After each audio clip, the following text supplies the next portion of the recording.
Here's what no one tells you about saying no. Knowing that you should is actually not the hard part. The hard part comes the moment someone is standing right in front of you expecting a yes, and you have to decide who you're going to be in that moment.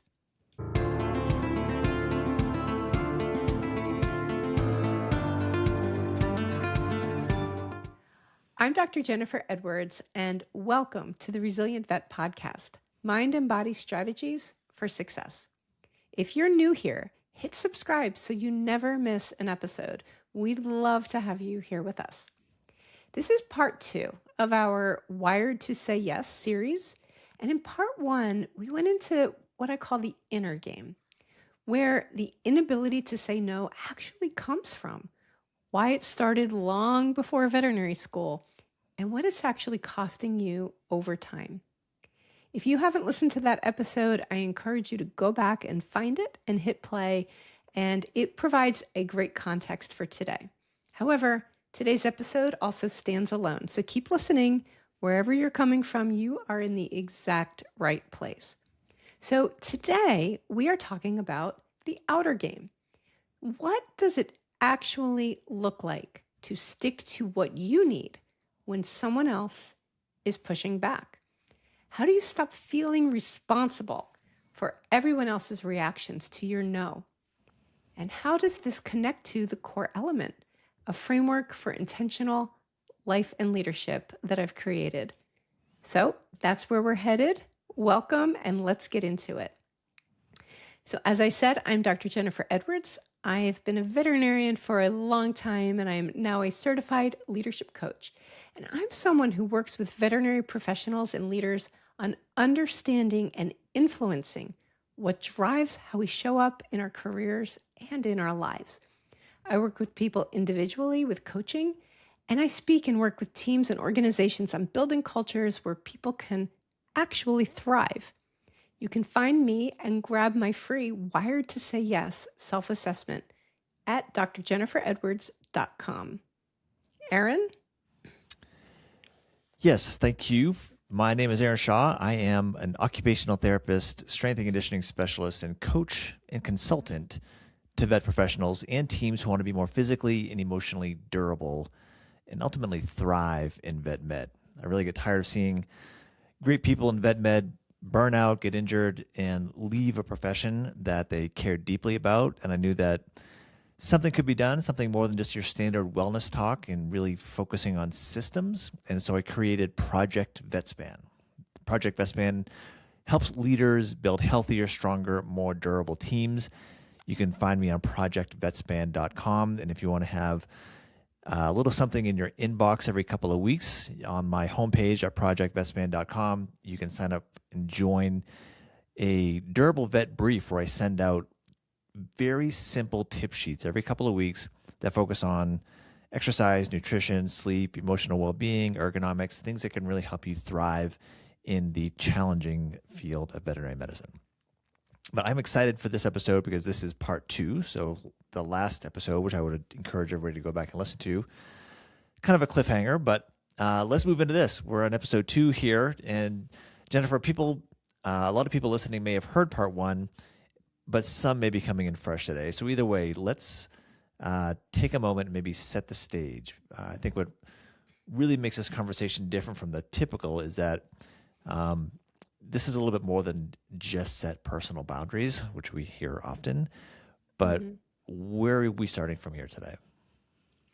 Yeah, well, as we talked about last time, the ability or the lack thereof to say no in veterinary medicine can be a big problem for a lot of people, right? There are demands coming at us from all different places, colleagues, employers, clients, our families, everywhere.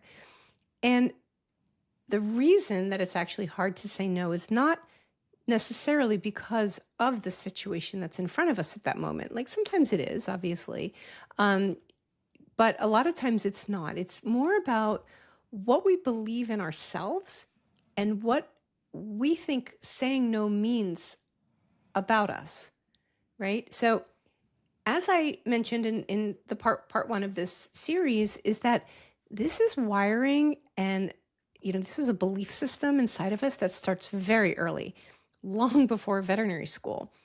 It's really about growing up and being, in what we think is what we need to earn approval, to feel worthy, to stay safe.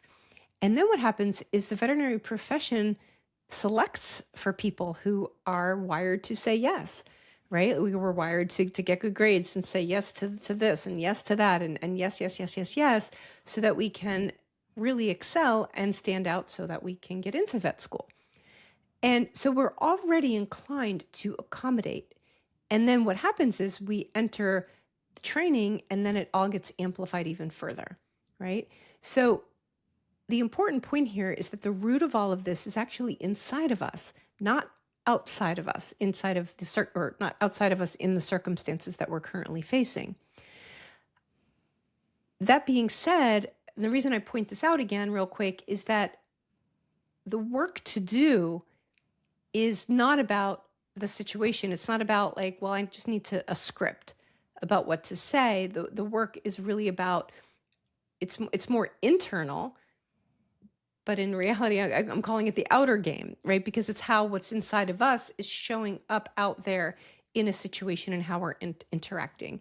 So it's about the ability to act from a more grounded and self-aware place, even in moments where there's a lot of pressure. There's expectation, there's pushback coming at us.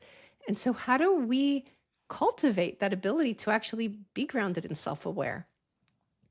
And this is an example of exactly where my framework comes into play. It's called the core element, and it becomes very, very useful.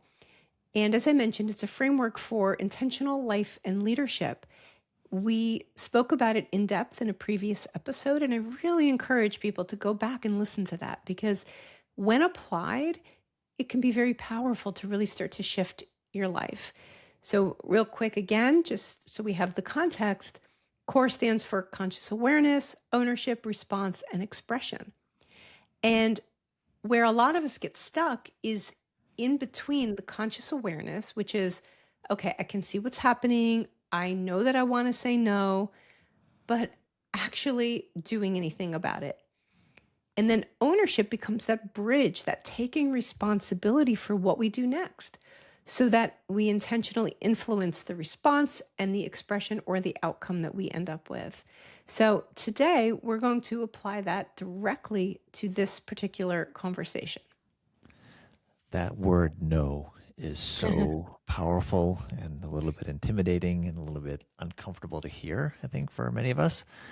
And it's really something that I think really trips us up probably more than anything else. And in part of that is, if we're saying no, I'm a little concerned about how other people are going to respond to that.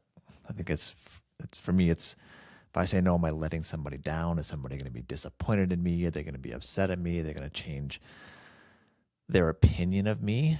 And I think in vet med, especially where it's a very highly emotional business to be in, stressful business to be in, super demanding, and leadership demands and colleagues, and everybody seems to be stretched thin. And so it seems like almost like the fallout from saying no may actually feel like there's more trouble than it's worth, and maybe I'll just say yes or just nod and do it, even though this part of me wishes I had the fortitude to say no. What do people do with that? Yeah. And that's a really good point, because you're right. I mean, in vet med and actually in life, right? Sometimes it is easier to just say yes, because I fine, whatever, I'll work Saturday. I don't want to hear it. I don't want to deal with it. Or I'll just, yes, fine, have the client bring the dog in at 5:30. So, and when done in isolation, okay, right? So the problem is when this becomes habitual, this becomes the way we live. And it really is one of the most important distinctions, is that if we choose to say no, to understand that that is actually a choice. Yes is also a choice. I'm not saying that we never say yes again. Of course, we're here to work as a team and to take care of animals. But understanding that you are not responsible for other people's emotional response to your no, if no is what's right for you. What we are responsible for, each one of us, is to be clear, to be fair, to be reasonable, to accommodate, sometimes to compromise, to play as a team, but not to continually manage other people's upset at the expense of ourselves. So I have an example, and this was just such a perfect example of this with one of my clients, my coaching clients. So this particular client worked in a very, very, very busy environment. Really, even for somebody like me who's been in this profession for a very long time, I'm listening, I was like, oh my gosh, like crazy. Very minimal staff, like her and 2 or 3 other people, like 20 patients, not exaggerating, most critical, several waiting for surgery, a dog literally needing CPR, some people, animals in oxygen cages. And, oh, sorry, we couldn't staff a CSR that night. And despite getting through all of that by, I don't know how, they get sat down on Monday morning and get spoken to because there was a point in time when no one answered the phone. So it's literally impossible conditions. I mean, you cannot be doing CPR and answering a phone. And given the 2 situations, you obviously choose the more important one, which is saving a life. But it didn't matter. No matter what they did, they were wrong. And what was happening is that she was doing this dance of constantly trying to prevent leadership from getting upset. And so it was this added stress. She watched everything she said. She was like, what should I do? Like, blah, blah. She couldn't focus on her work. And what she finally realized is that, okay, like, I'm not responsible for them getting upset about a situation that they created. Like, if they want the phone answered, then they can staff a CSR. Like, and if I'm available, we'll answer. This team is available, we'll answer the phone. That's not a refusal. But given these priorities, sometimes it's not going to get answered, and that's not on me, right? So it's part of this choosing to let go of what we don't really have to own. Because when we start to fully take ownership for other people's reactions, especially in circumstances like that they created, then we're actually abandoning ourselves. Like, she was abandoning herself and her mental health, trying to prevent an upset that actually wasn't preventable. So, and that's just an example, but it applies to so many situations in our lives.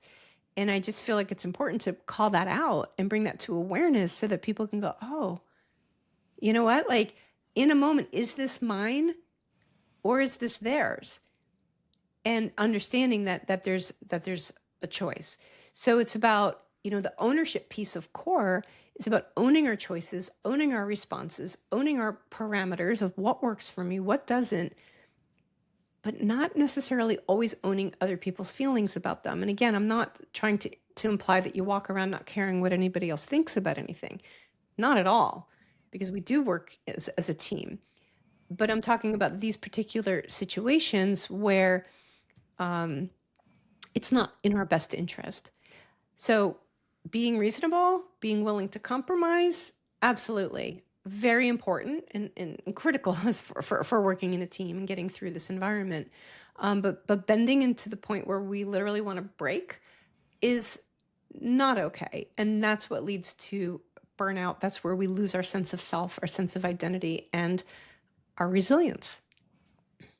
Yeah, those are all good points. And I think that sometimes we compromise too much. I mean, so much that it's ultimately sabotaging, ourselves, our own well-being. And, a lot of what we talk about on this podcast is our resilience. Like, how can vet professionals stay healthy throughout a career?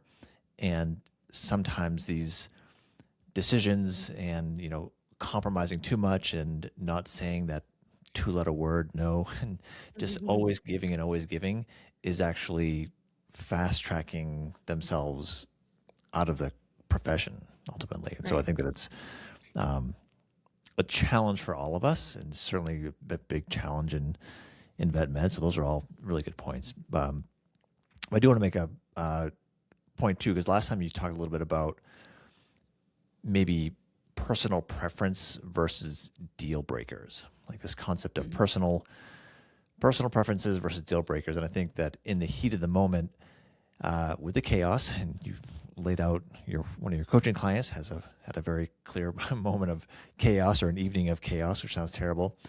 But what is the difference between the two? Like, what is the difference, and what is the significance between the two? How do you deal with this?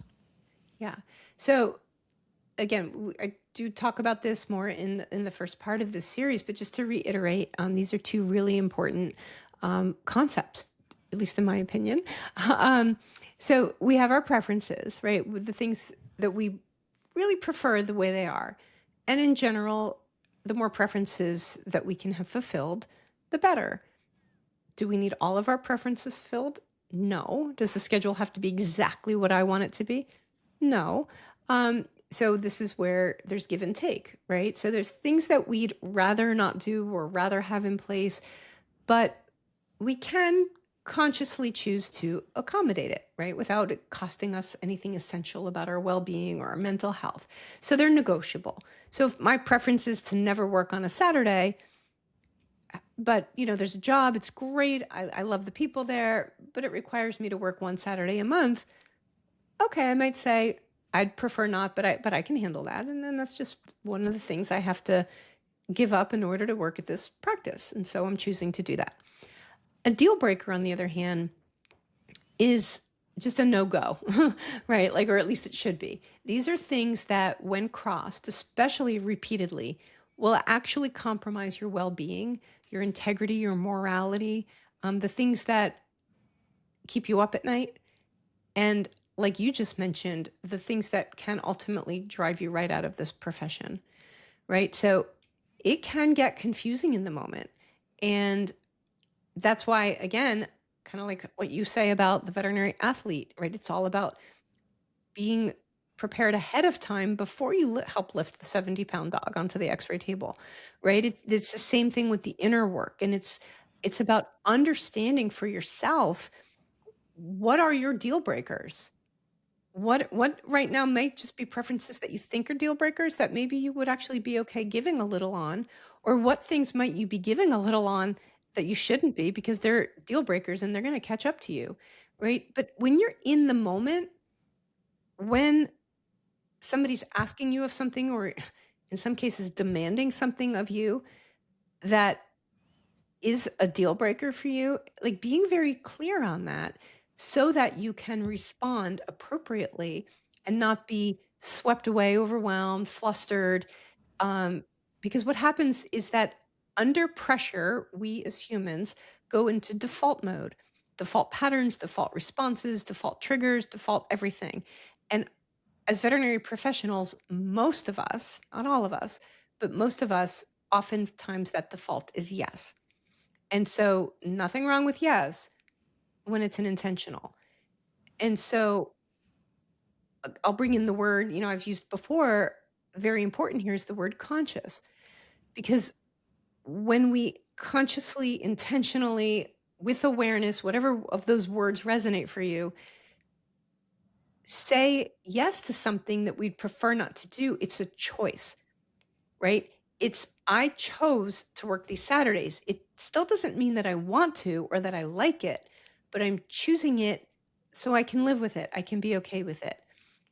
When we feel like we have no say, when we have the idea or the experience that we have no agency, we have no say, we have no choice, we're disempowered, then we start to become victim to our circumstances. Things become imposed upon us. That's when stress becomes chronic. That's when our resilience goes down.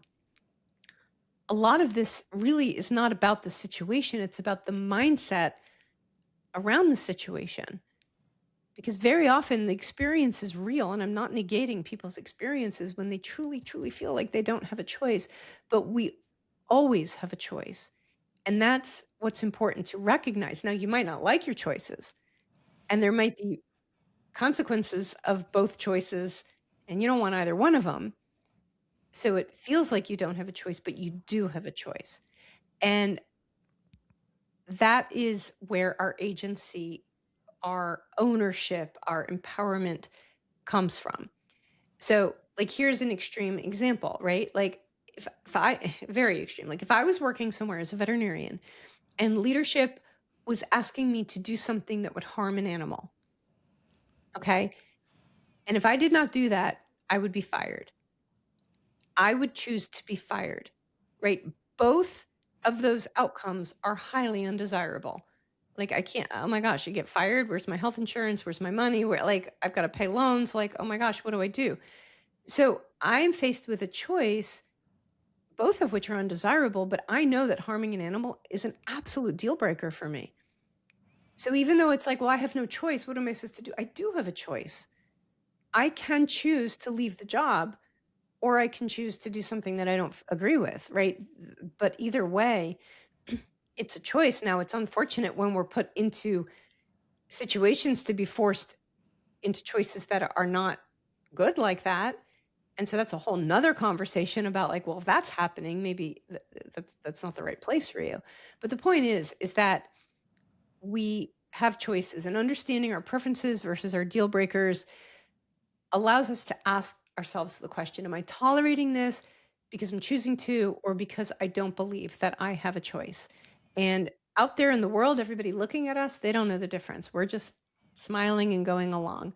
But the difference occurs on the inside, because one feels like an empowered decision and one feels like a trap, and one feels like we're stuck and then we're victimized. And it's a very, very different experience with very different repercussions in the long run. And just not going to go into this in a lot of detail, but just throwing out one little subcategory beyond a deal breaker, and that's toxicity and abuse. And that's a whole nother ballgame.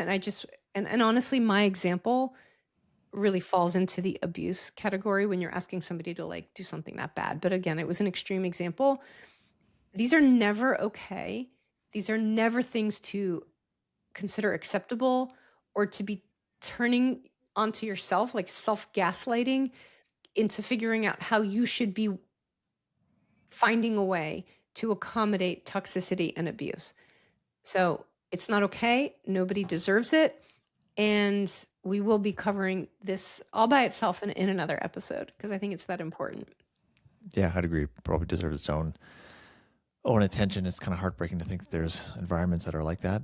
I know there are, but it's kind of ridiculous in this day and age. Yeah. So let's bring this home. You talk about the core, again, the CORE, with the E being the expression piece. But where does all this land in the real world? What does saying no actually look like? Assuming you're grounded in all this. And I would also be curious to think, like, what does it look like for somebody who may be practicing saying no for the first time? Maybe they're kind of new to that idea, and I can imagine the very real emotional challenge and the internal friction, I guess, on saying I can't say yes anymore because I'm going to break and I'm trying to, regain some control. What does that look like in the real world? Yeah. And it's a really good point that you bring up, because for a lot of people, this is a new skill, and there's a lot of fear associated with it. Fear for real consequences, like we talked about, like now, but a lot of fear that's steeped in the past, right? Like I said, this starts long before veterinary school.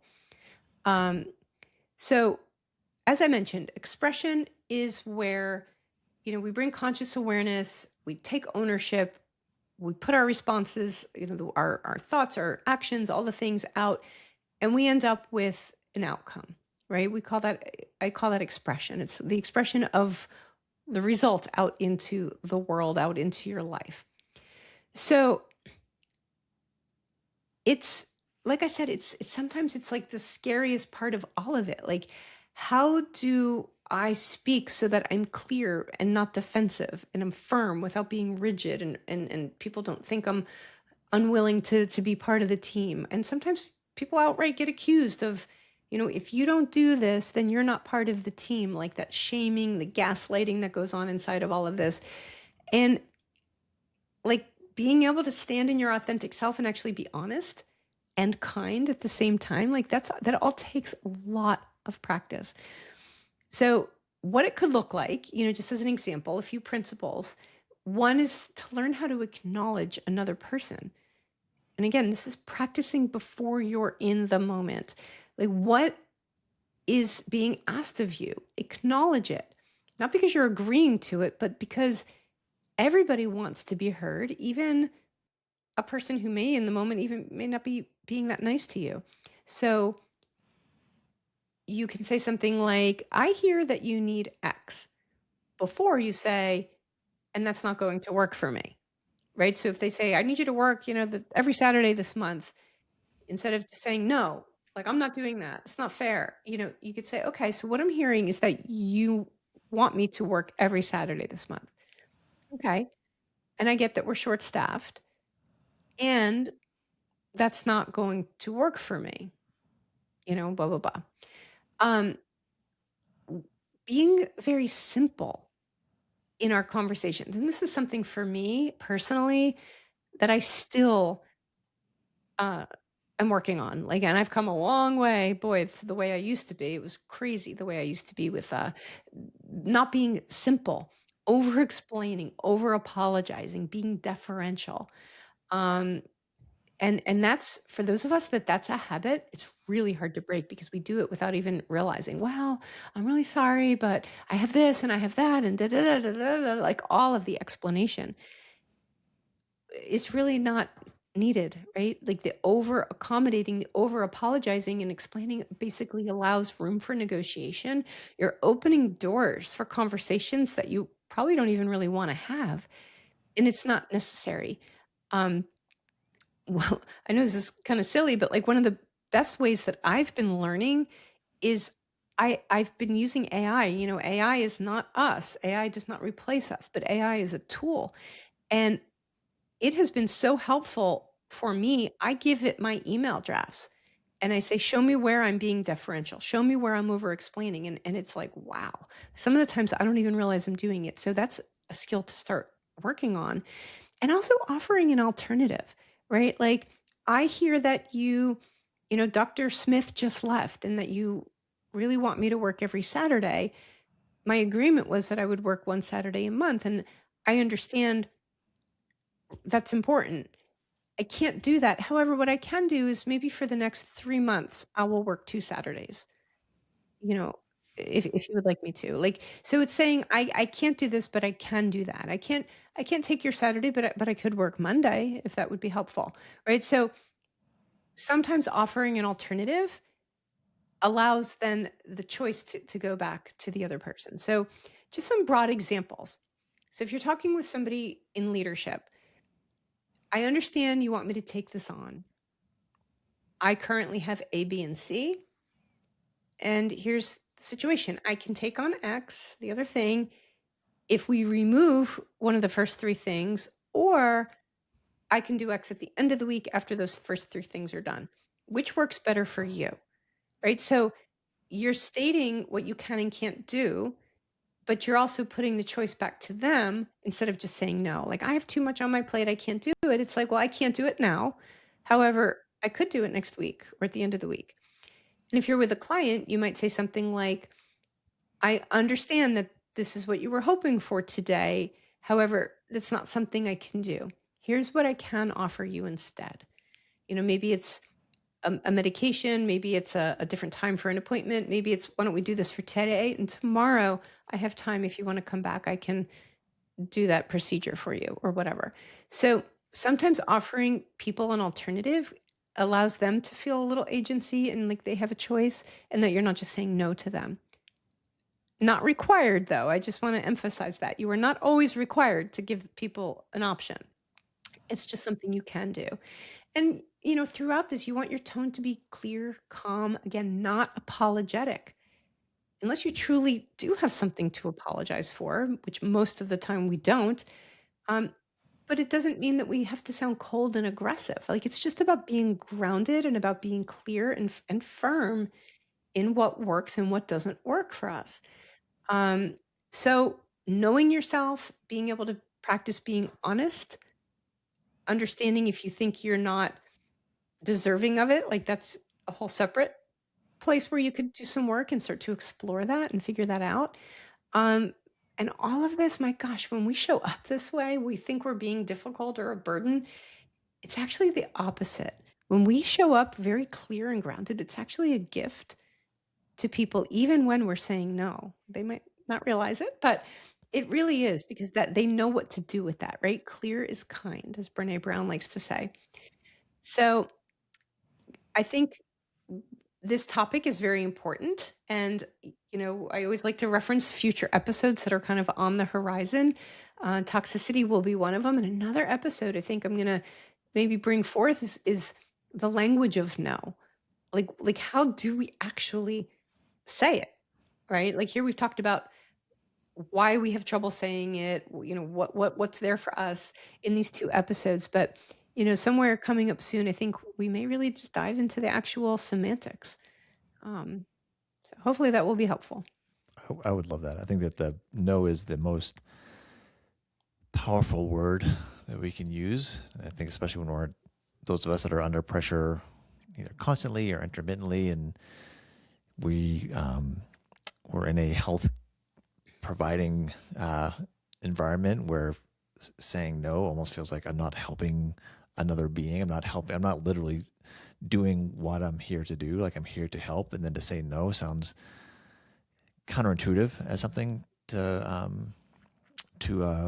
an ask, for someone to ask you something. But at the same time, I think we've all can probably can reference times when, and to speak personally, like there have certainly been many times where I just feel completely overwhelmed with all the things that are kind of on my plate and things that I'm supposed to do. And yet I'm the one who kind of serves my own plate. And so sometimes I realize like, oh yeah, I said yes to that. Oh, I said I would do this other thing. And here I am maybe feeling even a little bit resentful of people who, gave me these things to put on my plate, but I'm the one who said yes. So I think no can be a very empowering and a very kind, as you said. I think for those around us, clarity and even, brevity, as you were saying, in a sense, like being crisp, clear, super respectful to whoever you're engaging with and respectful to yourself. It should be a win-win for everybody. And it's certainly in terms of like the resilience for a career and just for a reasonable, happy life. I think that it's super important. So I would love to do an episode on no. As funny as that kind of sounds. We're coming to a close here. So what we like to do is finish episodes and wrap things up with very specific action items, so to speak. So what do you want people either doing or thinking about as we close out this episode? What are 2 or 3 things that they should be thinking about after today? Okay. So these action items I put together to be used immediately, to be very practical. There's a few different parts to it. So, if possible, you may want to, somebody may write this down or just bookmark this to listen to it again. Because these are the types of things that it's not just like one and done. Like it's a constant exploration of self if one chooses to do that.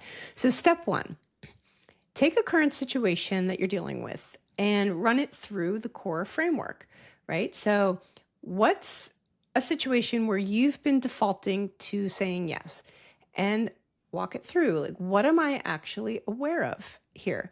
What do I know but haven't acted on? What else might I not be aware of right now? Like there's what we're aware of, and then there's like, but I'm having a lot of fear. Maybe I'm not aware of where that fear is coming from, or I, feel guilty. Okay, maybe I'm not aware of where that guilt is coming from. So where might some increased awareness help me right now? And what do I own in this? Where would it serve me to take ownership, to take responsibility of what I'm bringing, of my life, of what my responsibilities are, to commitments, versus what is not mine to take, right? So ownership. And what is my intentional response, right? A response can be a thought. A response can be something you say. It could be something you do, like an action. could be walking out of a room. It could be sitting down, standing up. It could be taking a breath and pausing, right? So what is the response that I want to bring in this moment? And with the projection of what do I want my outcome to be? My ultimate, like in my life, right? So I don't want the outcome to be in my example that I work every Saturday because, if somebody has a family or they have a hobby or whatever, you don't need to justify it. That's not the outcome. The expression in their life is that they're working every Saturday is not what they want, right? So in order to shape what that outcome is, we can back up and influence the other letters so that our response is such that it's more likely to get us the outcome we're looking for. And like you said, that win-win, right? It's not about us just always getting our way. It's how does this become collaborative? How do we have a win-win so that it works out? And if the other party is not interested in that and they just want to get mad, well, go back to the beginning of this episode. They're allowed to be angry. Like, you're not responsible for controlling their emotions, nor do they want you to. So just think about this, and you don't have to act just yet, but see what going through the framework helps you to surface and to see about the situation. Step 2 is name one thing you're tolerating and decide, am I tolerating it consciously, by choice, or by default? Be honest, you don't have to do anything about it, but are you choosing this with awareness, or are you saying yes because you feel like you don't have any options, or you're afraid of making somebody angry or upset? So again, that single distinction, choice, no choice, is something that can shift things inside of you before anything externally starts to change. And lastly, step 3, practice the acknowledge and state the formula out loud before you need it, right? So again, in the moment, very hard to bring these things to life. We want to learn to acknowledge people, to state what we need, in the car, by yourself, saying it out loud, so that this terminology, and again, we'll do another episode with more of it, it starts to actually live in your body. It starts to become the way that you think, the way that you speak, not a script. You have to say, oh, what did she say to say, right? So you're alone in the car. You say, I hear that you need X, and that is not going to work for me. Say it 10 times. I hear that you need X, and that is not going to work for me. Or I understand what you're asking, and I am not able to do that, right? Here's what I can offer. Repeat that over and over and change it. I'm not able to do that right now. I'm not, but I can do this. Like, use your own words, but just say it over and over and over again. Again, the car is the best place when you're by yourself. So, all just really important things in this topic of resilience and lasting physically, lasting mentally, engaged in the profession, loving what we do. This is all so, so important. So if this series has resonated with you, I do have something for you. I mentioned earlier, it's the Wired to Say Yes self-assessment. Grab it on my website. It's a tool that walks you through where your yes wiring comes from and what your actual parameters are. So you know what's running the show and you know what's important to you. So again, drjenniferedwards.com. That's doctor with a DR. And if you're ready for more than an assessment, reach out to me. Like I said, I do private coaching. I work with teams. I do talks, workshops, all of it. And I would love to have a conversation to see how I can support you or your organization. So stay subscribed, listen to our other episodes, share with your friends. And Aaron, how can people find you? You can find me at Aaron Shaw on LinkedIn. You can find me at projectvetspan.com.